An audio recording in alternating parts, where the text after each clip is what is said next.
Howdy folks, Virtual Schmied here with you today. We're going to start learning about LoggerPro, specifically for the Find the Relationship. I think it says lab number 5 on it, but we're with LoggerPro for Find the Relationship. So first thing we want to do, I'll show you where to find your LoggerPro. So if you just come down here and we type in LoggerPro or to search our computer, it'll be just this app right here. I've already got mine open, but if you open that up, it'll open up and you should see a page pretty much like this. So first thing we want to do is open up the actual template for this particular lab. So if we go to File, Open, it'll bring up a page like this. This is, I know we're in physics, but this is actually a chemistry one. So we go to Chemistry with Vernier. So it'll open up this. We go to Chemistry with Vernier. And this is the Find the Relationship lab. We have to open this for pretty much every lab we do because it gives us the right template. LoggerPro can do things, but we only want to do one thing for us today. So first thing, you'll see something like this. My data table was really, really small, so I right-clicked on my data table, and I go to Table Options, and then I just increased my font size so that I can actually see what I'm typing in. I'm going to make mine 18 so that I can see it. Alright, and then I'm just going to enter in my data.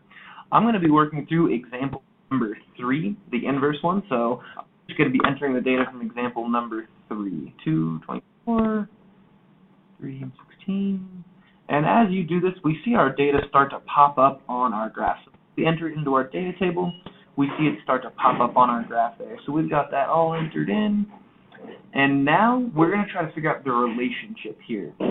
So just looking at it, it certainly looks like it's an inverse relationship. That is to say, as x is going up, y is going down. So to test that, we're going to see when does y equal whatever. Maybe y equals 1 over x in this case. So what I want to do is I want to go right-click. We want to go up to Data, and we want to have a new calculated column. We want to calculate it for us. So we're going to go to New Calculated Column. And I'm just going to name the column 1 over x, because I think that's what my relationship is. It's just a 1 over x, just an inverse. So I'll call it 1 over x, and then I have to tell it the expression I want to calculate. So if we go down here to Variables, I want it to be working with the variable x. So I go to x, and I think the expression that I want, working with something that you think is maybe exponential growth, you would do x raised to the power, x to the second, or x to the third. I know that is inverse. And then we'll click on Done.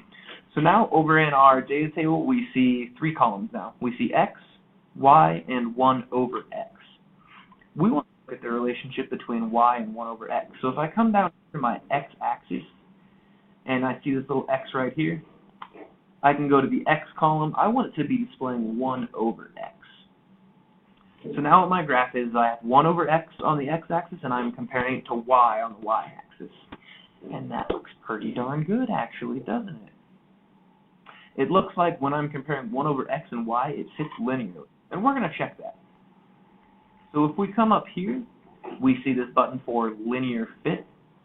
We'll click on it, and it'll bring up this box. Again, this text box is too darn small to see, so if we right-click on that and go to, so we want to right-click on that and we will see linear fit options. We get all of these options. All we really want to mess with is appearance so that our old people eyes can see this. Make that 18 or bigger if you want. Hit OK, hit OK again. There's our nice linear fit. So what I'm seeing here is I'm looking for this slope of 48.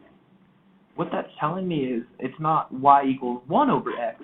I'm actually y equals 48 over x, and we can test that another way. So we just found out our function. So on your data calculation table, we pretty much just figured out the equation is y equals k over x, and we just figured out that k is actually equal to 8. And we're going to confirm that one more way for ourselves. We can close this. And we want to go back to our x and y column, because that's really what we'll compare. So we'll go back here. We'll make this x, and we're looking at our original graphic. This time, we think we know what the curve is. So instead of linear fit, we want to go up here to curve fit, right here. And And Logger Pro does all kinds of different equations for us. The one we're working with, and you might have to scroll down, I think that I'm using an inverse equation, just a over x. You might have one that's variable power, like x raised to the something else. You might be using power or variable power, but we're going to use inverse for this one because we know it's inverse relationship. So I'm going to try a over x, and I'm going to hit try fit. I'm going to see if this fits. Ooh, it does. So what this is telling us is that our first way of telling was true. We know that our equation is actually now y equals 48 over x. And we know that because we hit the try fit, and it fits perfectly. So if your data is a little bit different, if yours is instead of inverse, if it's a power 2 like x squared, y equals x squared, you're going to have to do it a little bit different. All I did for this was following the same directions. If you want to watch this through this video again, you can do that. Or, lucky you guys, you're going to have some live Schmied to help you.